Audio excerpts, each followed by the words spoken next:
Magandang araw na naman sa inyo mga kabayan. Ay, aray, naandin niya ako sa tindahan. Aba, ay, napaibig kumain ng bulalo eh. Wala namang maidipos doon sa aking lalagyan sa bahay. Ay di, diretso na din sa tindahan.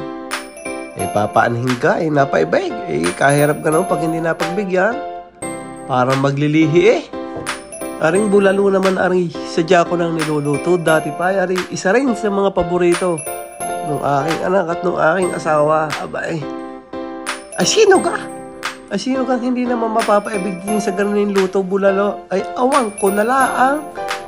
Pagkakasila na pag hindi pa rin nagustuhan. Di ka? Siya, mga kabayan, parang kayo, ako'y inyong samahan magluto na rin. At pag tayo nakaluto, ay di atin ang pagsasalo-saluhan. Atin titikman. Ano ko ay talagang mga ina. Matatakam ka talaga. Ako si Uno, magluluto ng inyong paborito. Masarap, malasa kapag natikman. Mapapawaw sa video pala. Mga lutong Pinoy at lutong bahay o kahit pa sa handaan. Ako si Uno, pinasarap. Lutong kayo'y matatakam. Manood, tignan ang kanyang diskarte. Mas pinasarap ang pagkadali. Talagang kayo'y mapapawaw. Pinasarap, lalo't may sabaw. Pamilya ang laging inspirasyon. Maging masaya anumang sitwasyon. Sila ang lakas sa araw-araw. Sila ang kasama anumang problema. Sa paglutong may pagmamahal, lalo pagkasama ang pamilya. Ako si Uno, sa paglutong kayo ay matututo. Pinoy na panlasa, mas pinasarap. Natural lang at simple ang mga sangkap. Huwag ka nang maghanap ng iba.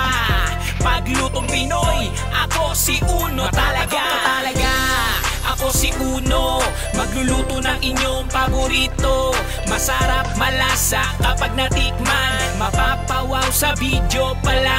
Mga lutong Pinoy at lutong bahay o kahit pa sa handaan. Ako si Uno, pinasarap. Lutong kayo'y matatakam. Sa kanyang pagluto at mga video, kasama ang pamilya na laging nandito. Sa kanyang mga vlog, marami kayong luto na malalaman. Mga putahing kakaiba at matatakam ka talaga.